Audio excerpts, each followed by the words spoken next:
This is Optimal Health Daily, episode 1516. When Should I Lift Heavier Weights? By Mark Fisher of markfisherfitness.com. And I'm Dr. Neal. Hey there, welcome back to Optimal Health Daily, or welcome for the first time if you're new here. This is the podcast where I act as your very own personal narrator and read to you from some of the most popular health and fitness blogs online, and always with a bit of my commentary at the end. And hey, as a quick reminder, if you find this show helpful and you think someone else that you know might find it helpful too, please share this with them. That's one of the best ways to keep this show going. And in fact, that's true for all of the shows in our OLD podcast family. So I thank you in advance for doing that. And now, let's get right to today's article and start optimizing your life. When Should I Lift Heavier Weights? By Mark Fisher of markfisherfitness.com. Today, I wanted to share some teach-ins on a common question from ninjas. How do I know when I should lift heavier weights?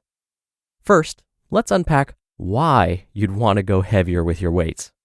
Within reason, the heavier loads you lift, the more pronounced your fitness outcomes. You'll do more mechanical work and therefore burn more calories, which can contribute to fat loss.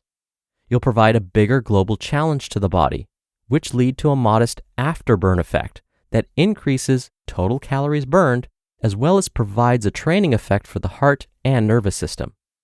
You'll provide sufficient stimuli to gain muscle, if you're eating enough food and doing enough total volume of training, of course. And you'll be stronger, generally more useful, and harder to kill in the event of, a zombie apocalypse. When your goal is general health, hotness, and happiness, we don't need to be powerlifters. And once you're an intermediate trainee, we don't want to shoot for a personal record each and every workout. At a certain point, your strength gains will plateau unless you implement specific programming protocols that are beyond the interest of your average human just looking to be fit, like fancy periodization schemes, the use of bands and chains, very low rep sets, and so on. On the other hand, if we get comfortable lifting the same weights all the time, we can inadvertently lull ourselves into fitness complacency. So what if you're a non-performance focused human, merely using fitness to live your best life? Well, there's a time and a place for seeing what gas you've got in the tank and pushing up your weights.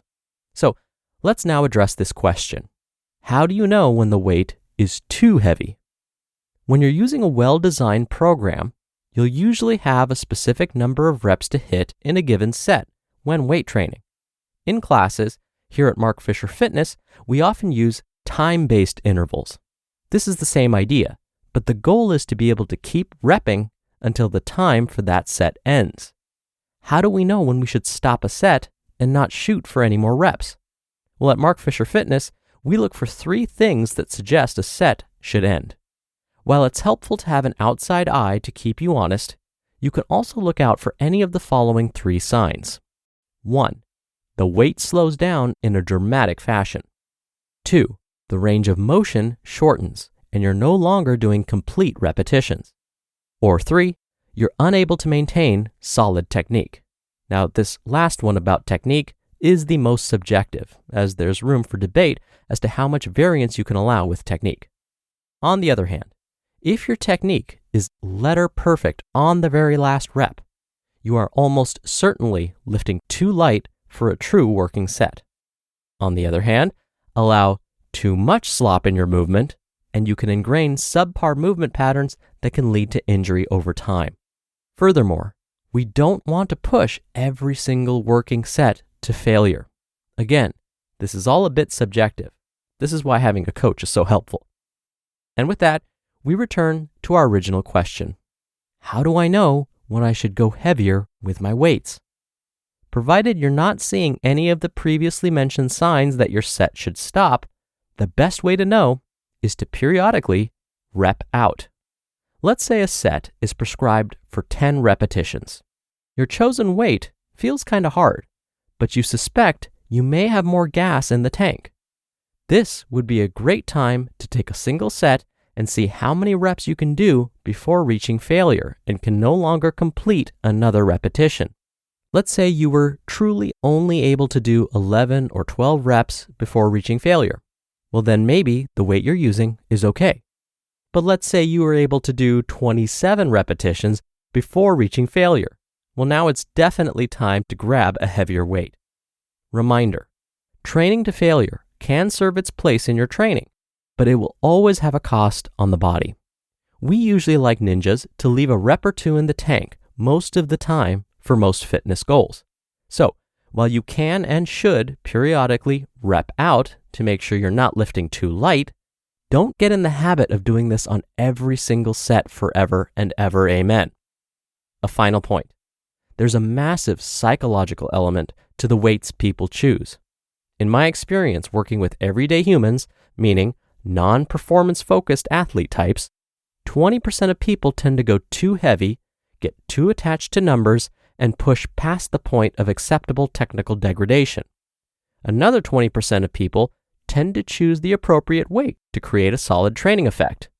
And about 60% of people tend to go too light, either because they're not used to the discomfort of lifting with intensity, or they don't want to or don't feel mentally safe to push as hard as they're capable.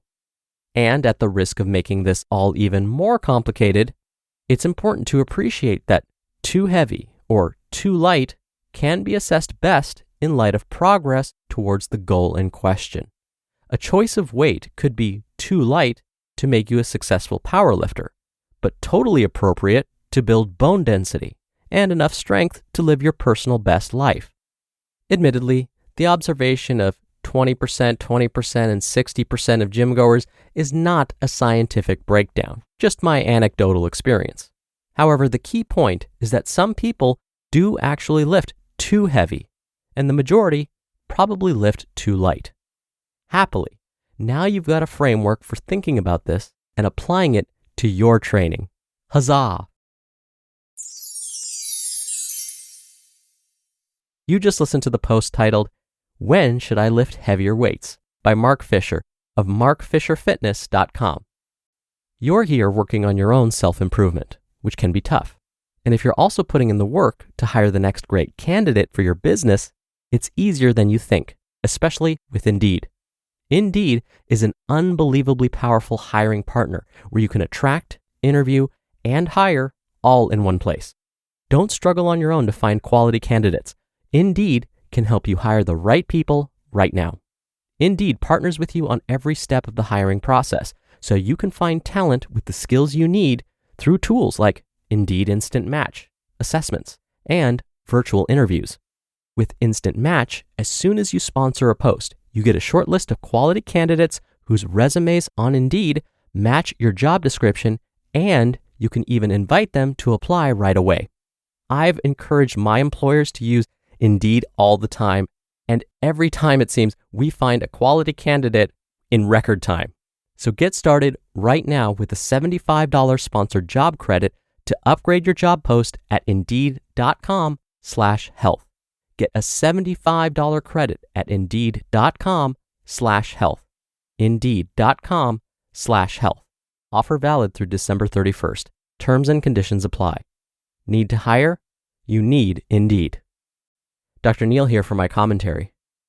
Today's author Mark said something that's so true and something I personally experienced. Mark said, quote, "At a certain point, your strength gains will plateau," end quote. This happened to me when I first started getting into weightlifting. My buddy and I were all about building strength. We were all about bench pressing as the way to build strength. We completely ignored working our legs, by the way. And just as Mark predicted, we plateaued. Meaning, there was a point where we simply could not bench press any more weight. Had I known back then what I know now, I could have surpassed that weight really quickly. How? Well, just as Mark said, you have to mix things up a bit. My buddy and I never did that. We just kept doing the same thing over and over, hoping that somehow, some way, we would miraculously break through our plateaus. And when we look at published studies, we find that mixing up the routine makes all the difference. It can be something as simple as incorporating one of my favorites, weightlifting ladders. That means instead of doing something like 3 sets of bench presses with 6 repetitions for each set, instead, on your first set, You use a weight that you can lift 10 times without reaching failure. Then you rest for 10 seconds and lift that weight 9 times. Then rest for another 10 seconds and then lift the weight 8 times. Continue this pattern until you get down to 1 repetition, meaning you lift the weight just 1 time. This is training for volume and works your muscles in a different way. It forces them to adapt to something new. Believe it or not, this can help add strength. But as Mark said, don't get complacent and only do ladders for the rest of your life. Switch up the routine again at some point down the road, like lifting heavy again. If you mix things up, I have a feeling you'll find you're much stronger than you were before. All right, that'll do it for today. I hope you have a great rest of your Tuesday. Thank you so much for listening. Thank you for sharing this show with someone. And I'll be back here tomorrow as usual. So I'll see you there where your optimal life awaits.